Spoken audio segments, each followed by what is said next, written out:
देखो भैया, जब हम कॉन्ट्रैक्ट ऑफ इंडेमनिटी की बात करते हैं तो कॉन्ट्रैक्ट ऑफ इंडेमनिटी को दिया हुआ है सेक्शन 124 में। 124 बताता है आपको इंडेमनिटी के बारे में। इंडेमनिटी क्या है? अगर आप 124 देखते हैं तो 124 ये कहता है the contract of indemnity is a contract by which, यानी कि एक ऐसा कॉन्ट्रैक्ट जिसके द्वारा एक व्यक्ति, by which one person promises to save the other, यानी कि एक व्यक्ति दूसरे व्यक्ति को प्रॉमिस करता है सेव करने के लिए, save the other from the losses cause to him, यानी कि नुकसान जो उसे होते हैं from the by the conduct of promisor himself, या तो प्रोविजर के खुद के कंडक्ट के द्वारा, और by the conduct of any other person.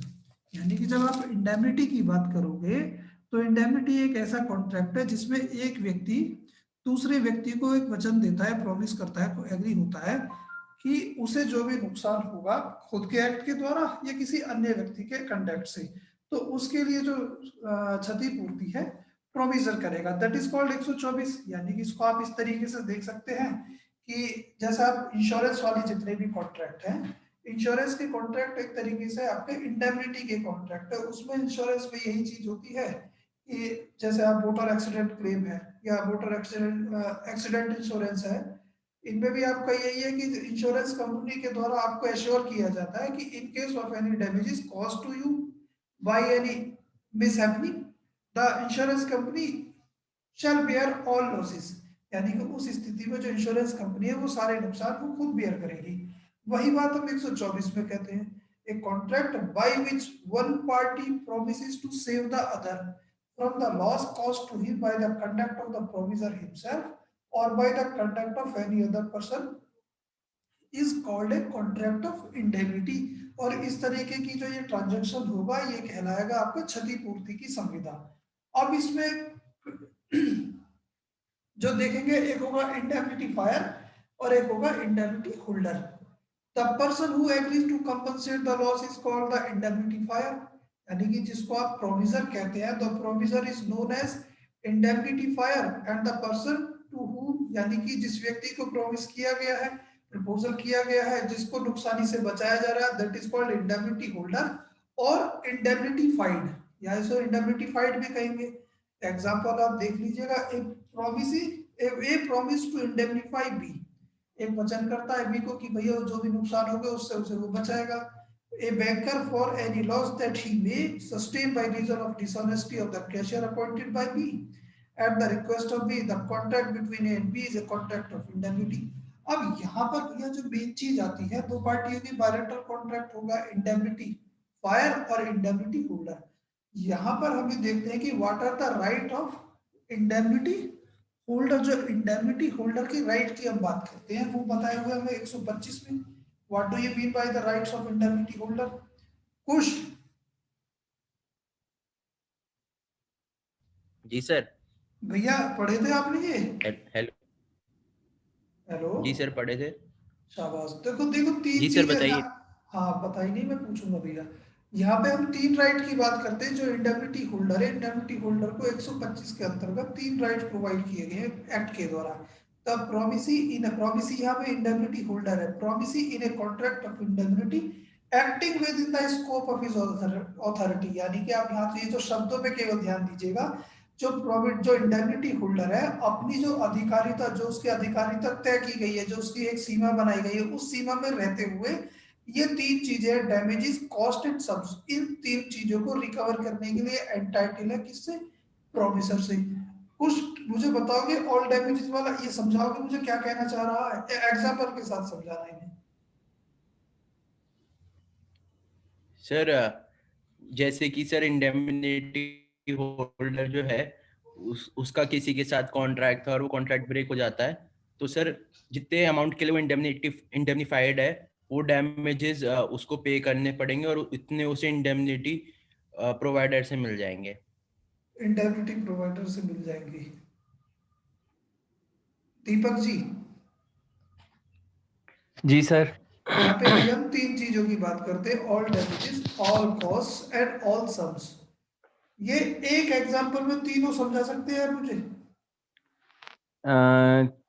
All cost, all भैया सामने लिखे हुए हैं, देखो आप, ऑल हाँ जी damages sir, all all all cost. Damage, all sum और ऑल कॉस्ट वाला सर। हाँ तो उल्टा क्यों पढ़ रहे हो, all damages all cost and all sums, sequence में तो ऐसे लिखे हुए हैं ये, या मोबाइल में उल्टे दिखते हैं आपके में? नहीं नहीं सर, सीधे हैं। जी, एक अ, एग्जांपल में तीनों समझा सकते हैं मुझे? सर इसका तो बेस्ट एग्जांपल जैसा भी आपने कहा था, इंश्योरेंस का ही दे सकता हूँ मैं, अगर आप कहें तो। नहीं, कोई भी दीजिए जिससे आप समझ, जिससे मैं समझ जाऊं, क्योंकि मेरी समझ में कम आता है। सर जैसे कि कोई गाड़ी से अपनी जा रहा है और सामने वाले पर्सन हम्म, से उसका एक्सीडेंट हो जाता है, तो जो इंडेमनिटी का केस आएगा, इंश्योरेंस का केस आएगा, उसमें सामने वाली पार्टी का क्लेम भी है, गाड़ी की कॉस्ट भी है, और जो डैमेज पर्सन को अपना हुआ है लाइफ का या उसके मेडिकल क्लेम का, वो सारी कॉस्ट भी है। अच्छा, कॉस्ट और सम्स, जी। ये तो बहुत। कॉस्ट तो सर उसके व्हीकल की हो गई, और सम जो टोटल मिला के सब कुछ उसका आ रहा है, जैसे इंश्योरेंस, उसकी मेडिकल क्लेम के एक्सपेंसेस वगैरह भी आ रहे हैं, सब कुछ मिलाकर जो बैठेगा।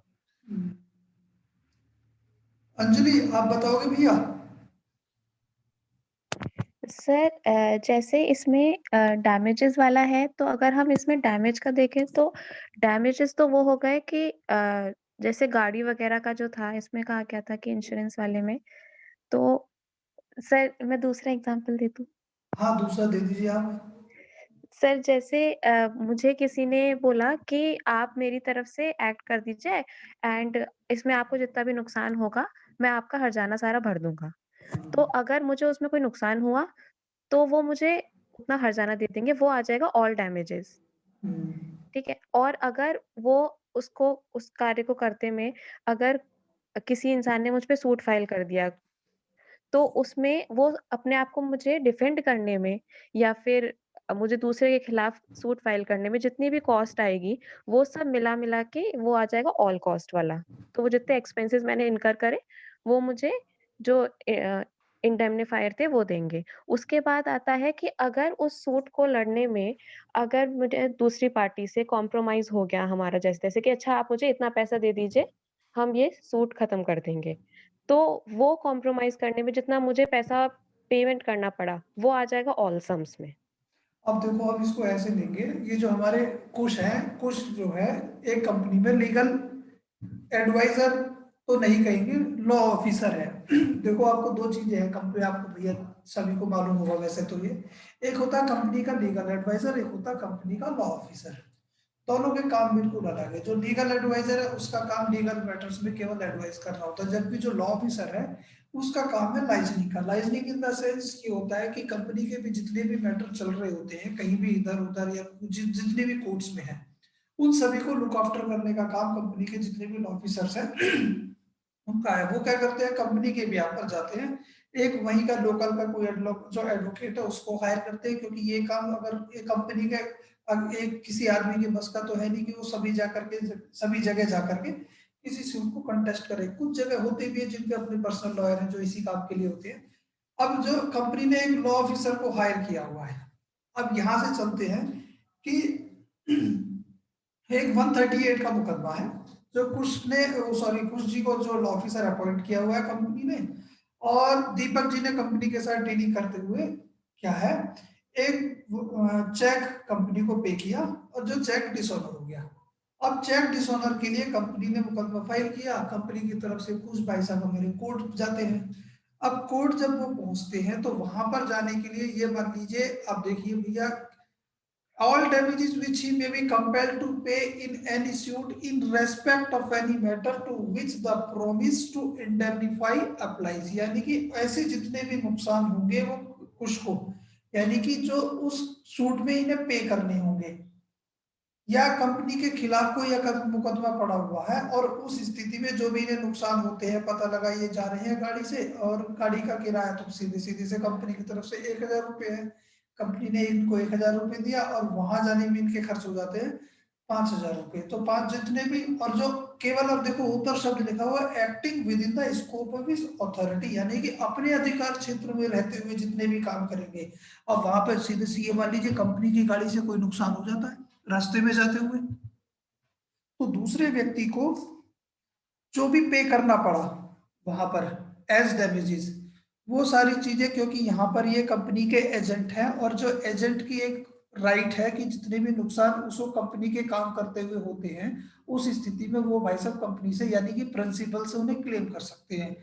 वही चीज हम यहाँ पर कह के चल रहे, जो इंडेमनिटी होल्डर है, क्योंकि जब एजेंसी की भी बात करेंगे तो जो एजेंट है, एजेंट और प्रिंसिपल के बीच में एक इंडेमनिटी का कॉन्ट्रैक्ट भी होता है कि अगर एजेंट या प्रिंसिपल की वजह से या किसी अन्य व्यक्ति के कारण अगर एजेंसी के कार्यरत, एजेंसी में कार्य करते हुए एजेंट को कोई अगर नुकसान होता है तो उन सब की क्षतिपूर्ति प्रिंसिपल के द्वारा की जाएगी। सेम चीज आप यहाँ पर भी अप्लाई करते हैं। जब इंडेमनिटी की बात देखेंगे तो जो इंडेमनिटी फायर है, यानी कि जो कंपनी है, कंपनी उन डैमेजेस को पे करेगी, किसे, उसको। अब दूसरी चीज आगे जाते हैं उस सूट में, जब ऑल कॉस्ट, अब कोई भी सूट जब फाइल होगा तो उसमें भैया टिकट भी लगते हैं, वकील साहब की फीस भी लगती है, वो सारी चीजें कुछ भाई साहब ने वहां पे अपनी जेब से पे की और उनकी सबकी रसीद बना रखी है। ऑल कॉस्ट विच ही में बी कंपेल्ड टू पे इन एनी सूट, या तो अब देखो इनके द्वारा कोई सूट फाइल किया जाएगा, या तो 138 के मामले में पैसे की रिकवरी के लिए इन्होंने दीपक जी के खिलाफ अगर या तो सूट डाला, तो उस स्थिति में इन्होंने सूट को ब्रिंग किया, ये लेकर के आए हैं। या कोई मामला कंपनी ने चेक दीपक जी को दिया हुआ था, जो डिसऑनर हो गया, कंपनी ने, ओ सॉरी, दीपक जी ने कंपनी के खिलाफ फिर वो सूट डाला, तो उस सूट को डिफेंड करने में जितनी भी कॉस्ट इनकी आती है वहां पर कोर्ट के अंदर जो भी ये पे करते हैं, in bringing or defending it he did not contravene the order of the promisor, बशर्ते कि देखो ऊपर वाली लाइन आप इसको यहाँ पे भी जोड़ करेंगे, acting with in the scope of his authority की जब बात कर रहे थे, यहाँ भी ये कह रहे हैं कि कुछ ने किसी ऐसे आदेश का उल्लंघन ना किया हो जो प्रोमिसर ने इनको दिया हुआ है। He did not contravene the orders of promisor, कि पता लगा जहां जनरल अगर कस्टमरी किसी मामले की जो फीस 100 रुपए है और ये अपनी जेब से उसे 50,000 रुपए देने शुरू कर दे, तो वो कॉस्ट रिकवरेबल नहीं है, केवल जो कस्टमरी जो दी जा सकती है वही रिकवरेबल होगी। And acted as it would have been prudent for him, यानी कि एज ए प्रूडेंट मैन, जो सामान्य प्रज्ञावान वाले व्यक्ति हैं उनके हिसाब से भी अगर देखा था तो इन जनरल जो खर्च किया जाना चाहिए वो इन्होंने खर्च किया है। To act in the absence of any contract, और अगर ऐसे कोई कॉन्ट्रैक्ट नहीं है तो फिर एज ए प्रूडेंट मैन जो खर्च होगा, तो उस स्थिति में if the promisor authorize him to bring or defend the suit. अब देखो कंपनी ने कुछ ऑथराइज किया हुआ था कि भैया दीपक जी ने जो कंपनी के खिलाफ डाला है, जो कंपनी ने दीपक जी के खिलाफ डाला उसको ब्रिंग भी कुछ जी कर रहे थे और डिफेंड भी कुछ जी कर रहे थे, तो जितने भी कॉस्ट वहां आती है उसको लगने में जितने भी इनके खर्चे होते हैं वो सब ये कंपनी से रिकवर कर लेंगे। फिर दूसरी चीज आती है लास्ट में, फिर देखते हैं ऑल सम्स। अब वहां पर दोनों ही चीजें हैं, दोनों ही मामले में ये मान लीजिए कॉम्प्रोमाइज हो जाता है, तो कॉम्प्रोमाइज में एक में तो पैसे मिल रहे हैं और एक में पैसे दिए जाएंगे, तो जो पैसे दिए जाएंगे वो पैसे भी इतने होने चाहिए जितने एज ए प्रूडेंट होने चाहिए, या जब जितने कंपनी ने लिमिट बनाई है। सपोज कीजिए 50,000 रुपए का मुकदमा है कंपनी के खिलाफ, कंपनी ने कहा हुआ भैया अगर 70,000 तक भी निपट जाए तो निपटा के छुट्टी कर देना, तो 70,000 रुपए तक के लिए तो कुछ एंटाइटल है लेने के लिए, लेकिन उससे ऊपर नहीं। तो ये कहते हैं कि all sums which he may have paid, यानी कि जो इन्होंने पे किए under the terms of any compromise of any such suit, such suit कौन सा जो ऊपर चल रहे थे अभी, if the compromise was not contrary to the order of promisor, यानी कि वही बात कह रहे हैं कि अपनी अथॉरिटी में रहते हुए इन्होंने उस कॉम्प्रोमाइज को किया है, and was one which it would have been prudent for the promisee to make in the absence of any contract of indemnity, यानी कि अगर इस संबंध में कोई ऑर्डर नहीं पास किया गया है कंपनी के द्वारा, कोई इनकी सीमा तय नहीं की गई है, तो उस स्थिति में एज ए प्रूडेंट मैन जो वास्तव में दिए जा सकते हैं, दिए जाने चाहिए, उतने अगर इन्होंने दिए हैं तो उस स्थिति में ये उसे कंपनी से क्लेम कर सकते हैं if the promisor authorize him to compromise the suit. भैया यहां तक किसी को कोई दिक्कत तो नहीं है इसमें? सर इसका मतलब हुआ जितने ऑल सम्स की हम बात कर रहे हैं उसमें डैमेज और कॉस्ट दोनों को इंक्लूड कर लिया गया ना? ना ये अलग है भैया, अच्छा, खाली जो कंपनसेशन की अमाउंट तीनों है अलग सिर्फ। अलग चीज है, तीनों अलग चीज है। कंपनसेशन नहीं है, कॉम्प्रोमाइज हुआ है सूट में और कॉम्प्रोमाइज के ब्याह पे कोई चीज दी गई है, ये ठीक है मान के सर चलो आप। जी। अब ये 126 आता है, अब ये कॉन्ट्रैक्ट ऑफ गारंटी। आपने 124 देखा कॉन्ट्रैक्ट ऑफ इंडेमनिटी, 125 देखा जो राइट्स ऑफ इंडेमनिटी होल्डर, और फिर आता है भी आपका कॉन्ट्रैक्ट ऑफ गारंटी जो 126 बताता है। What do you mean by contract of guarantee? सीधे सीधे से कहते हैं कॉन्ट्रैक्ट ऑफ गारंटी क्या है? Is a contract to perform the promise or discharge the liability of a third person in case of his default. Sorry I लिखा हुआ है यहाँ पे, इसका इन देख लीजिएगा, in case of his default, यानी कि मैं हूं, दीपक जी हैं और कुश है। दीपक जी मुझे कुछ पैसा उधार देते हैं और इस बात की गारंटी देते हैं कुश जी कि अगर तरुण सर नहीं देंगे तो मैं आपको दूंगा। तो यही बात कॉन्ट्रैक्ट ऑफ गारंटी में ये कह रहा है सीधे सीधे से, जो आपकी देखते हैं भैया कि दीपक जी वीडियो बंद कीजिएगा। कॉन्ट्रैक्ट ऑफ गारंटी में भी यही कह रहे हैं, जैसे contract to perform the promise or discharge the liability of another, यानी कि इसमें कॉन्ट्रैक्ट या प्रॉमिस किया जा रहा है किसी दूसरे व्यक्ति की लायबिलिटी को परफॉर्म करने के लिए। अगर दूसरा व्यक्ति अपनी लायबिलिटी को परफॉर्म या डिस्चार्ज नहीं करता है तो उसके डिफॉल्ट करने पर पहला वाला व्यक्ति इस बात की जो ना भरपाई करेगा। That is called contract of guarantee. यानी कि अब इसमें तीन पार्टी होती है। One person who gives the guarantee is surety, वो व्यक्ति जो गारंटी दे रहा है श्योरिटी कहलाता है। और the person in respect to default of guarantee is given, यानी कि जिस व्यक्ति के एवज में, जिसके डिफॉल्ट करने के फेवर में कोई गारंटी दी जा रही है उसको प्रिंसिपल डेटर कहेंगे। और जिस व्यक्ति, the person to whom the guarantee is given, जिस व्यक्ति को दी जा रही है दैट इज कॉल्ड क्रेडिटर। अब ये क्रेडिट देखो, अब यहाँ पर जब हम देखेंगे मेरे, कुश और दीपक जी के मामले में यहाँ पर पैसा उधार मेरे द्वारा लिया जा रहा है, किससे? दीपक जी से, और गारंटी दी जा रही है कुश के द्वारा। तो यहाँ पर मैंने क्योंकि पैसा उधार लिया है तो यहाँ तो मैं कहलाऊंगा प्रिंसिपल डेटर, यानी कि जो ऋणी है। जो क्रेडिटर कौन है? जो पैसा दे रहा है उधार, और जो श्योरिटी है, जो गारंटर है, वो है यहाँ पे कुश।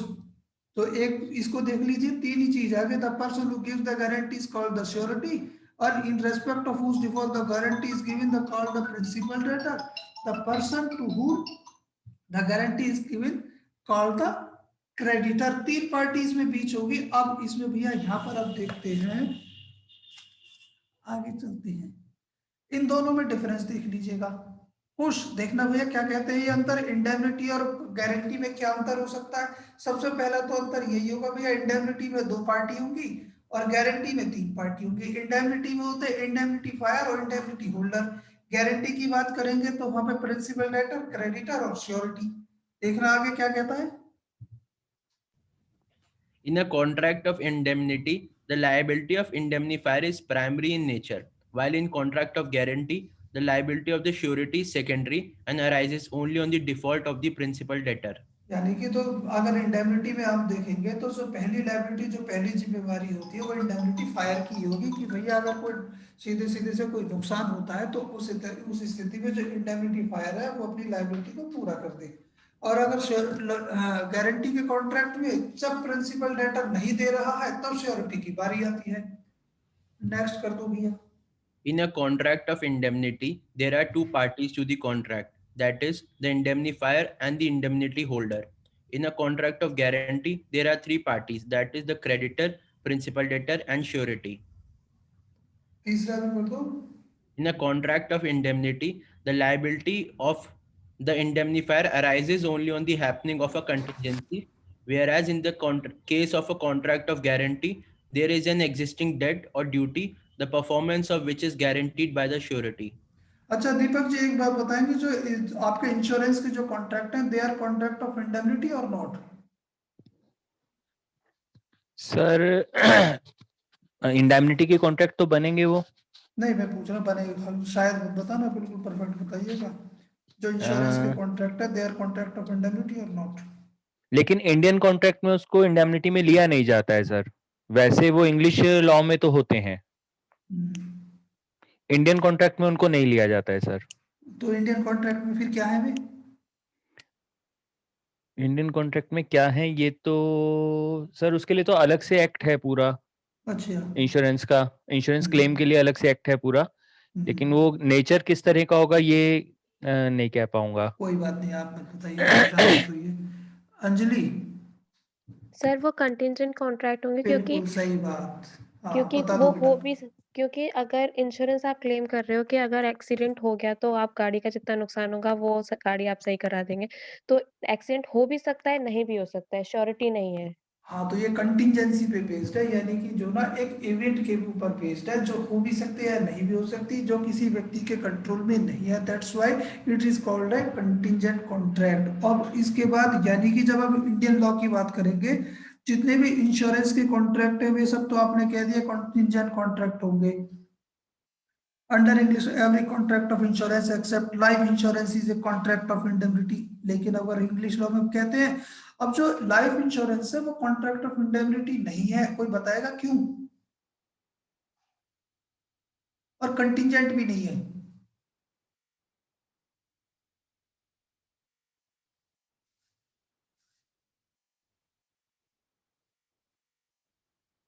अंजलि, जी सर। बेटा जो लाइफ इंश्योरेंस है वो कंटिजेंट कॉन्ट्रैक्ट नहीं है और इंडेमनिटी भी नहीं है, बस बताएंगे क्यों? सर नहीं पता। सर डेथ तो एक दिन होनी है, लेकिन कब होनी है ये नहीं पता। बिल्कुल सही बात, जो डेथ है वो सर्टेन है। यहाँ पे जब कंटिजेंसी की हम बात करते हैं तो कंटिजेंसी में हम देखते हैं जो अनसर्टेन इवेंट है, जबकि डेथ सर्टेन है। और वो कब होगी? वो कभी भी हो सकती है। खैर चलिए आगे चलते हैं इसमें। In a contract of guarantee where surety discharge a डेब्ट payable by the principal debtor to the creditor. यानी कि जब गारंटी के कॉन्ट्रैक्ट में, अब देखो यहाँ पे आपका आएगा क्या? Doctrine of subrogation. कोई बताएगा मुझे टाइप डॉक्ट्राइन ऑफ सबरोगेशन क्या होता है? सर इसमें one person steps into the shoes of another. हाँ बिल्कुल सही बात है। जो इसमें जो क्या ना, right to step into the shoe of creditor, यानी कि सीधे सीधे से जो क्रेडिटर के द्वारा वो क्रेडिटर के जूते में आ जाता है, उस स्थिति है। तो यही सबरोगेशन यही हुआ कि अब ये in a contract of guarantee where it surety discharge a डेब्ट payable by the principal debtor. अब उस स्थिति में to the creditor he on such payment can proceed against the principal debtor. अब यानी कि उस स्थिति में जितने भी क्रेडिटर के राइट थे प्रिंसिपल डेटर के अगेंस्ट, वो सारे के सारे किसको मिल जाएंगे? श्योरिटी को मिल जाएंगे। श्योरिटी उस प्रिंसिपल डेटर से उन डेब्ट को इस तरीके से क्लेम करेगा जैसे उसने वो खुद ही प्रिंसिपल डेटर को दिया, in his own right. But in case of a contract of indemnity the indemnifier can not sue third parties. फिर उस स्थिति में भैया थर्ड पार्टीज के खिलाफ कोई केस बनता ही नहीं है, क्योंकि यहाँ पार्टीज दो हैं in his own name but must bring the suit in the name of indemnified। कुछ देखना भैया आगे क्या लिखा हुआ है? A contract of indemnity is for reimbursement of a loss, while a contract of guarantee is for the surety of the creditor. Surety नहीं, security. Sorry, sir, security. Next वाला भी कर दो कंप्लीट।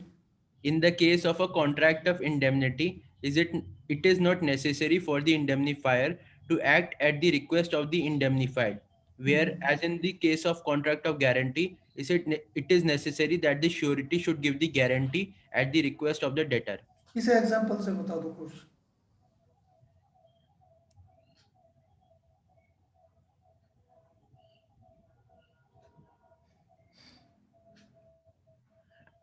सर मेरे को नहीं आ रहा कोई एग्जांपल समझ। अरे भाई ऐसे कैसे काम चलेगा? छठा पॉइंट समझ में आ गया, एग्जांपल नहीं आ रहा इसका कोई भी। चलो कोई बात नहीं, अंजलि बताएगी। सर इसमें इतना दिया है कि इंडेमनिटी में जैसे कि एक पर्सन ने मुझे बोल दिया कि तुम अपनी कैपेसिटी में तुम्हें जो करना है तुम वो करो, तुम्हें जितना नुकसान होगा वो मैं भर दूंगा। वो आपको डिक्टेट नहीं कर रहा है कि आपको ऐसा ही ऐसा करना है। और दूसरे वाले में ये है कि श्योरिटी जो होता है उसके पास डेटर खुद आएगा कि आप मेरी श्योरिटी ले लीजिए, तो तब श्योरिटी एक्ट करेगा। बिल्कुल सही बात है। ये जरूरी नहीं है कि जो इंडेमनिटी फायर है, इंडेमनिटी फायर इंडेमनिटी फाइड की रिक्वेस्ट पे कोई काम करे। सपोज कीजिए कि इंडेमनिटी फाइड कौन है? इंडेमनिटी फाइड मैं हूं। और इंडेमनिटी फायर कौन है? इंडेमनिटी फायर कोर्स है। तो मेरे रिक्वेस्ट पे ये एक प्रपोजल दे, मेरी जो सारी चीजें इनको कवर कर ले, ये आवश्यक नहीं है। लेकिन अगर श्योरिटी की हम बात करेंगे तो उस स्थिति में जो कॉन्ट्रैक्ट ऑफ गारंटी तभी क्रिएट होगा। भाई गारंटी तो आप जब भी देगा जब तो श्योरिटी जो प्रिंसिपल डेटर है वो कहेगा भाई सपोज कीजिए, इसको आप ऐसे लीजिए, बैंक जाते हैं, पैसा उधार लेने के लिए। बैंक तुरंत क्या कहता है कि सर गारंटी ला कर दे दीजिए कोई। अब गारंटी ला कर देने के लिए तो जो प्रिंसिपल डेटर है जिन्हें पैसा उधार चाहिए वो किसी ना किसी व्यक्ति को कहेंगे। तो ये जो चीज है that is it means it is necessary in case of guarantee that the surety should give the guarantee eight the request of debtor. Priyanka देखो बेटा ये 7वां पॉइंट पढ़ देना, क्या कह रहा है ये? In a contract of indemnity, there is only an original and independent contract between the indemnifier and the indemnified, यानी कि केवल where एक कॉन्ट्रैक्ट है दोनों के बीच में, ओरिजिनली वन कॉन्ट्रैक्ट, जहां पे आप इंडेमनिटी की बात करेंगे, इंडेमनिटी फायर और इंडेमनिटी फाइट के बीच में। जबकि आप गारंटी में देखेंगे तो वहां भी ये 3 कॉन्ट्रैक्ट है। देखो पढ़ दो बेटा तीनों क्या क्या लिखे हैं Priyanka. one between the creditor and the principal debtor, second between the creditor and the surety, and the third between the surety and the principal debtor. यानी कि 3 अलग अलग कॉन्ट्रैक्ट इनमें देखे गए हैं, जो क्रेडिटर प्रिंसिपल डेटर के बीच में, क्रेडिटर श्योरिटी के बीच में, और श्योरिटी और प्रिंसिपल डेटर के बीच में। अब इसके बाद जब हम देखते हैं भैया कि जो कंसीडरेशन है, कंसीडरेशन क्या हो सकता है किसी भी गारंटी के लिए, तो कंसीडरेशन को दिया हुआ है 127 में। 127 कुछ पढ़ देना, देखो क्या लिखा हुआ 127 में कि Anything गारंटी के, हाँ गारंटी के कॉन्ट्रैक्ट में जो कंसीडरेशन है वो क्या होगा। anything done or any promise made for the benefit of the principal debtor may be a sufficient consideration to the surety for giving the guarantee. यानी कि जो प्रिंसिपल डेटर के कहने पर कोई भी काम अगर किया गया है श्योरिटी के द्वारा, दैट इज जो sufficient consideration for a contract of guarantee. अब यहाँ पे जो कोई काम जो किया गया ना, दैट इज, इसको आप कंसीडरेशन की डेफिनेशन में ले जाकर के देखोगे, वहां भी दिया हुआ है when at the desire of promisor or any other person has done or abstained from doing, यानी कि कोई काम किया है या नहीं किया है, और डज और एब्सटेन्स फ्रॉम डूइंग, कोई काम करता है या नहीं करता है, और promises to do or abstain from doing something, कोई काम करेगा या नहीं करेगा, वो सब का ऐसा सच एक्ट एब्सटिनेंस और promise is called consideration for such promise। Same चीज भैया यहाँ ला करके रखते हो आप। जब 127 में देखोगे कि anything done or any promise made for the benefit of a principal debtor may be a sufficient consideration, यानी कि कोई काम किया है या कोई प्रॉमिस किया है प्रिंसिपल डेटर के बेनिफिट के लिए, वो अपने आप में क्या सफिशिएंट, एक पूर्ण रूप से सफिशिएंट कंसीडरेशन होगा उस गारंटी के कॉन्ट्रैक्ट के लिए। अब गारंटी की जब आप बात करोगे भैया, तो how many types of guarantees are there, कितने तरीके की हो सकती हैं। यहाँ तो भैया 4, absolute and conditional, general and special, limited and unlimited, और कंटिन्यू गारंटी। कंटिन्यू गारंटी तो आपके एक्ट में भी दी हुई है 129 में। ये बाकी चीजें इसमें जबरदस्ती पता नहीं कहां से आ गई है। देखो कुछ देखना क्या लिखा हुआ है। Absolute and conditional guarantee. An absolute guarantee is one by which the guarantor unconditionally promises payment of performance of the contract on the default of the principal debtor. A conditional guarantee is one which is not enforceable immediately on the default of the principal debtor, but some contingency other than such default must happen. जैसे कि sir मुझे guarantee समझ में नहीं आ रहा था, example नहीं आते मुझे। गारंटी समझ में नहीं आया। नहीं मतलब समझ आ हाँ। गया, एग्जाम्पल नहीं बना पा रहा। अरे बाप रे, चलो कोई बात नहीं, इसके लिए तो दीपक जी हैं हमारे पास। दीपक जी। सर जो एब्सोल्यूट गारंटी होती है उसके अंदर कोई कंडीशन पुट नहीं है। उसमें तो ये है जैसे कि बैंक से हम लोन दिलवाते हैं और मैंने किसी की गारंटी दी है, अगर वो पर्सन नहीं पे कर रहा है तो मेरे को पे करना ही करना पड़ेगा। लेकिन जो कंडीशनल गारंटी होती हैं उसमें गारंटी की कुछ कंडीशंस इम्पोज करी जाती हैं, जैसे कि कोई टाइम पीरियड फिक्स कर दिया कि अगर उसने 2 महीने के अंदर पैसे नहीं दिए तो मैं दूंगा, या 1 साल के अंदर पैसे नहीं दिए तो मैं दूंगा। वहां पे कंडीशनल गारंटी है सर। अंजलि जी सर। बेटा आप दोगे कोई एग्जांपल। सर इसमें कोई भी सिचुएशन रख दी जाएगी कि जैसे पेमेंट तो उसने नहीं किया, बट हम तब तक वेट करेंगे जब तक वो जो हमने कंडीशन फिक्स करी है वो ना हो जाए। जैसे कि सर बारिश ना हो जाए, अगर बारिश हो गई तो मतलब फॉर एग्जांपल कंटिंजेंसी में। नहीं, यहाँ कंटीजेंसी तो अलग चीज है, इसमें सीधे सीधे से कुछ अलग कंडीशन पे आबिदा कुछ कहना चाह रही है, बताइए भैया। सर इसमें कंडीशनल गारंटी में ये भी कंडीशन रखी जा सकती है कि मैं इतनी अमाउंट दूंगा या फिर मैं इस पे इंटरेस्ट नहीं दूंगा, ऐसा ठीक कुछ है, सर। हाँ रख सकते हैं, क्यों नहीं रख सकते। भाई मैं कंडीशनल गारंटी की अगर मैं बात करूं, भाई मैं आपके फेवर में गारंटी क्यों दूं, किस शर्त पे दूं मैं। 50,000 रुपए की गारंटी दे रहा हूँ भैया, 50,000 रुपए आपको मिल रहे हैं, तो उसके बदले में भैया मेरे पास या तो कुछ रख जाइए, तब मैं दूंगा। इन केस ऑफ डिफॉल्ट, अगर मान लीजिए कोई नुकसान आप नहीं करते हैं, तो सीधी सी भैया आप लिख करके दे जाइए, वो एफ कि आप लिख करके दीजिए कि अगर आपके द्वारा पैसा नहीं दिया है और मैं देता हूं, तब मुझे उस स्थिति में क्या बेनिफिट होगा। ठीक है, अब इसके बाद जो जनरल एंड स्पेशल गारंटी की हम बात करते हैं, कुछ देखना क्या लिखा हुआ भैया। General and special guarantee. A general guarantee is one for acceptance by the public generally. It is a general promise to anyone accepting it to be answerable for a debt in case of failure of another person. A special guarantee is one which is addressed to a particular person who alone can take advantage of it and to whom alone the guarantor can be held responsible. इसको बिल्कुल आप इस तरीके से देख लीजिए, जैसे आपने जो ना जनरल ऑफर स्पेशल ऑफर देखे थे ना, वहां पे जनरल ऑफर भी पब्लिक एट लार्ज के लिए था, इसीलिए इसी तरीके से आप जो जनरल गारंटी है, ये एक ऐसी गारंटी है जो किसी पब्लिक के लिए, किसी पब्लिक में से किसी के भी द्वारा एक्सेप्ट की जा सकती है। इसे जो स्पेसिफिक गारंटी है वो किसी स्पेशल पर्सन के लिए, जो स्पेसिफाइड पर्सन है उसके द्वारा एक्सेप्ट की जाएगी। अब एक आ जाता है लिमिटेड और अनलिमिटेड गारंटी। पोस्ट देखो क्या लिखा हुआ है। A limited guarantee is ordinarily one restricted to a single transaction, and in this sense it is different from a continuing guarantee. An unlimited guarantee is one which is unlimited either as to time or amount. हाँ, यानी कि limited और unlimited की जब हम बात करेंगे, तो भैया सीधी सी बात है, 50,000 रुपये दे दिए हैं, इसी के लिए मैं लायबिल हूँ, केवल इस 50,000 रुपये तक के ऋण के लिए तो है।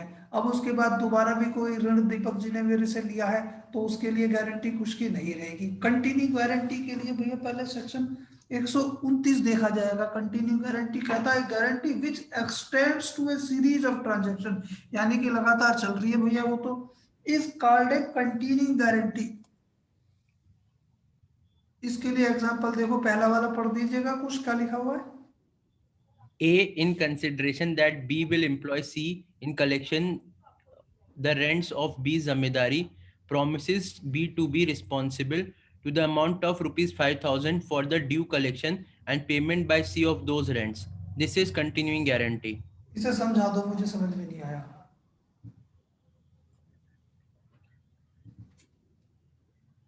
खाली पढ़ने से काम थोड़ी चलेगा।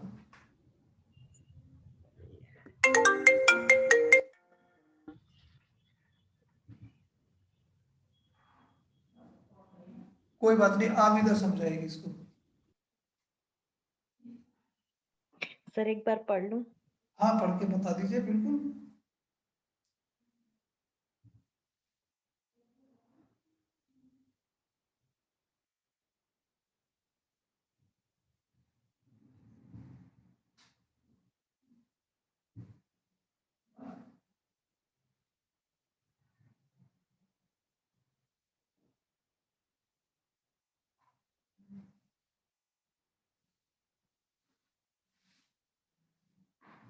अंजलि बेटा आप बता दीजिए।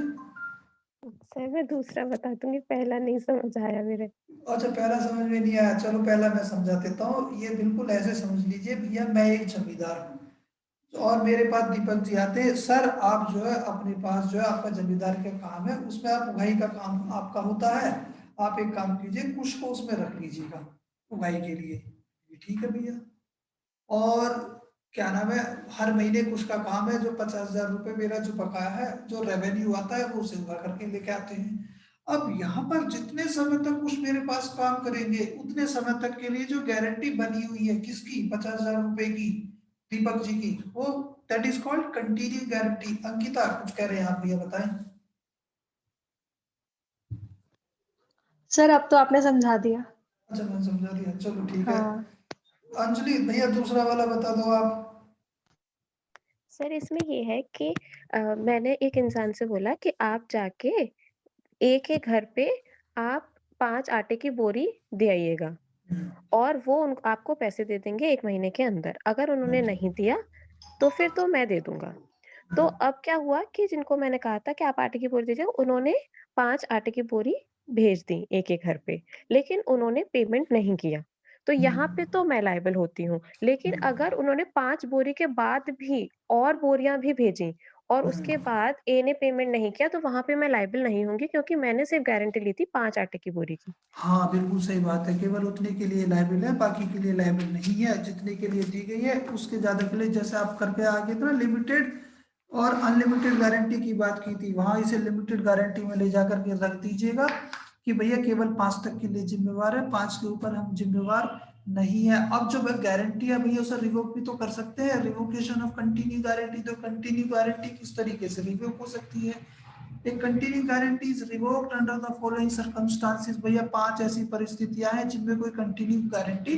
अब देखो इस चीज को ध्यान रखें, क्योंकि guarantee is a contract, contract है ये, और कॉन्ट्रैक्ट के लिए भी वही चीज है, by notice of revocation by the surety.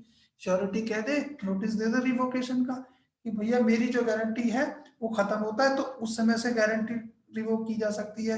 या श्योरिटी भाई साहब नमस्ते कर जाए, या जो कॉन्ट्रैक्ट की टर्म्स एंड कंडीशन में कोई वेरिएशन कर दिया जाए, या जो क्रेडिटर है वो खुद कोई एक्ट या ओमिशन करता है, गलती करता है उसमें, या नोवेशन के द्वारा। अब देखो इसको पढ़ देते हैं भैया, by notice of revocation of surety. Priyanka yes sir. बेटा सेक्शन 130 देखना क्या कहता है। Revocation of continuing guarantee. A continuing guarantee may at any time